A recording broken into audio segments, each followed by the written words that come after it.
যোৱাকালি নিশাৰ এটা খবৰ যে অসমৰ মাটিত বিহাৰ দিৱস উদযাপন কৰিবলৈ ওলাইছে। কোনে ওলাইছে?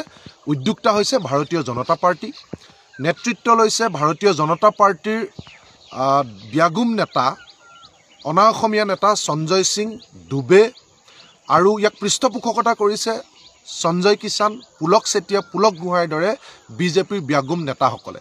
আৰু এই খবৰ বিয়পি পৰাৰ লগে লগে আচলতে চাৰিওদিশে জাতীয় জনগোষ্ঠীয় দল সংগঠন সকলো ৰাইজে ধিক্কাৰ জনালে, ইয়াক এই অনুষ্ঠান বাতিল কৰিবৰ কাৰণে প্ৰত্যাহ্বান জনালে, দাবী জনালে, আৰু আয়োজক সমিতিৰ ফালৰ পৰা এই বিহাৰ দিৱস অসমৰ মাটিত উদযাপন কৰা নহয় বুলি ইয়াক এই দিৱস বাতিল কৰা হৈছে বা এই অনুষ্ঠান বাতিল কৰা হৈছে। এতিয়া আমাৰ প্ৰশ্ন হ'ল, এই যে অসমৰ মাটিত বিহাৰ দিৱস পাতিবৰ কাৰণে যিসকলে সাহস কৰিছে, যিসকলে ধৃষ্টতা প্ৰদৰ্শন কৰিছে, এয়া এদিনত হোৱা কথা নহয়।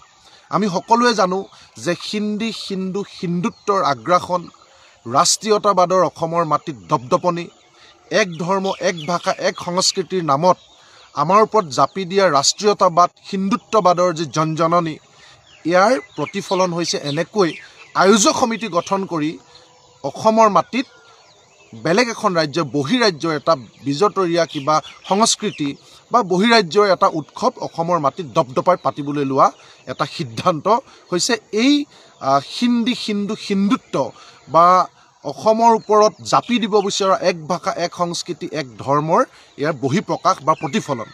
গতিকে আমাৰ প্ৰশ্ন হৈছে যে এই কথা বতৰাবিলাক আমি এনেকৈয়ে মানি থাকিম নে ইয়াৰ বিৰোধিতা কৰিম, নে আমাক এনেকৈ কিমান মানুহে প্ৰতিবাদ কৰে, কিমান মানুহে ৰিয়েকশ্যন কৰে, মানুহৰ খং ক্ষোভ কিমান তাক চাব, আৰু যদি বেছি ৰাইজৰ ৰোষত পৰা যেন দেখে তেতিয়া বাতিল কৰিব, কিন্তু তেওঁলোকে চেষ্টা অব্যাহত ৰাখিব আৰু ইয়াক আমি চাই থাকিম। এয়াই কৰিম নে কেৱল এটা প্ৰতিক্ৰিয়া দিম, নে ইয়াক আমি আচলতে ইয়াৰ বিৰুদ্ধে আমি হাতে কামে কাম কৰিম? আমাৰ ক'ব খোজা কথাটো এনেধৰণৰ যে আমি নিজেই দেখিছোঁ যে যিবিলাক মানুহে বিজেপিয়ে আচলতে মাথাত এটা ৰঙা তিলক লগাই, গেৰুৱা বস্ত্ৰ পিন্ধাই যেতিয়া মুছলমানৰ বিৰুদ্ধে যুদ্ধ ঘোষণা কৰিবলৈ দিয়ে একাংশ বিজেপি নেতাক বা মুছলমানৰ বিৰুদ্ধে গালি দিবলৈ কয়, তেতিয়া আমি RSS জিন্দাবাদ, বিজেপি জিন্দাবাদ বুলি কওঁ।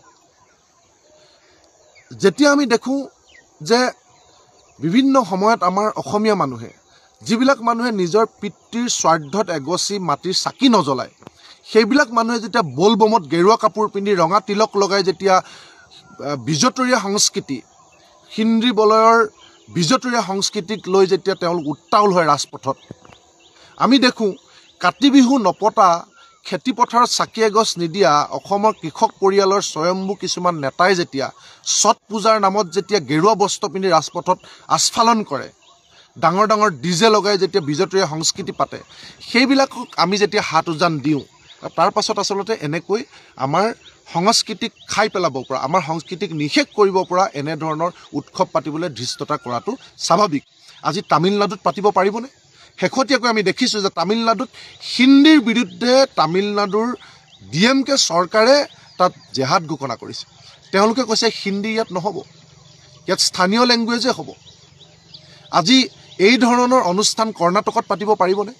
এই ধৰণৰ অনুষ্ঠান আমাৰ চুবুৰীয়া মেঘালয়, মিজোৰাম, নাগালেণ্ডত পাতাৰ ধৃষ্টতা কৰিব পাৰিবনে?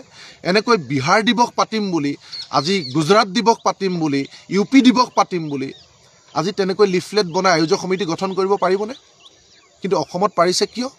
আমাৰ কিছুমান জাতিদ্ৰোহী, আমাৰ কিছুমান নিজৰ মাকক বিক্ৰী কৰিব খোজা কিছুমান নেতা, নিজৰ স্বাৰ্থৰ কাৰণে নিজৰ মাতৃকো বিক্ৰী কৰিব পৰা কিছুমান নেতা, নিজৰ স্বাৰ্থৰ কাৰণে নিজৰ সংস্কৃতিক বিক্ৰী কৰি বন্ধকত দিব পৰা কিছুমান নেতা, গতিকে এইসকলক আমি উচিত শিক্ষা দিয়া উচিত।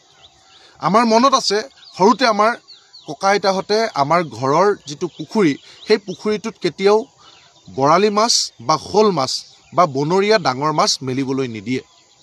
কিয় নিদিয়ে? তেওঁ ককা আইতাই কয় যে এই বৰালি মাছ, শ'ল মাছ বা বনৰীয়া মাছ নদীত ধৰি আনিছ, ইয়াক কেতিয়াও পুখুৰীটোত নেমেলিবি।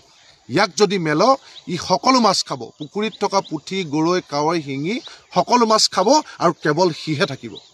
ঠিক তেনেকৈ এই হিন্দুত্ববাদ, ৰাষ্ট্ৰীয়তাবাদ, এই যে আগ্ৰাসী ৰূপ, এই হিন্দুত্ববাদ, ৰাষ্ট্ৰীয়তাবাদ, এই বিজতৰীয়া সংস্কৃতি, এই হিন্দুত্ববাদ, ৰাষ্ট্ৰীয়তাবাদ যদি আমি আমাৰ অসমৰ বুকুত যদি শিপাবলৈ দিওঁ সেই বৰালি মাছ শ'ল মাছ বা বনৰীয়া মাছটোৰ দৰে আমাৰ অসমৰ সকলো ক্ষুদ্ৰ ক্ষুদ্ৰ জাতিসত্তা বা অসমীয়া জাতীয়তাবাদ নৃগোষ্ঠীয় জাতীয়তাবাদ সকলো নিশেষ কৰিব সকলো খাব সকলো গ্ৰাস কৰিব আৰু কেৱল হিন্দী হিন্দু আৰু হিন্দুত্ব দপদপাই থাকিব আৰু তাৰ পিছত আমি যেনেকৈ এতিয়া প্ৰতিবাদ কৰি প্ৰত্যাহ্বান জনাই আমি অসমীয়া মানুহে সমস্বৰে মাতি বিহাৰ দিৱস মানে বাতিল কৰাবৰ কাৰণে যেনেকৈ বাধ্য কৰাইছোঁ এটা দিন আহিব আমাৰ সেই শকতিও নোহোৱা হ'ব গতিকে আমি সময় থাকোঁতে এই ৰাষ্ট্ৰীয়তাবাদৰ বিৰুদ্ধে এই আগ্ৰাসী ৰাষ্ট্ৰীয়তাবাদৰ বিৰুদ্ধে হিন্দী হিন্দু হিন্দুত্বৰ বিৰুদ্ধে এক ধৰ্ম এক ভাষা এক সংস্কৃতিৰ নামত আমাৰ অসমীয়া জাতীয় সত্তাক নিষেধ কৰিব বিচৰা এই অপসংস্কৃতিৰ বিৰুদ্ধে ৰাক্ষসৰ বিৰুদ্ধে আমি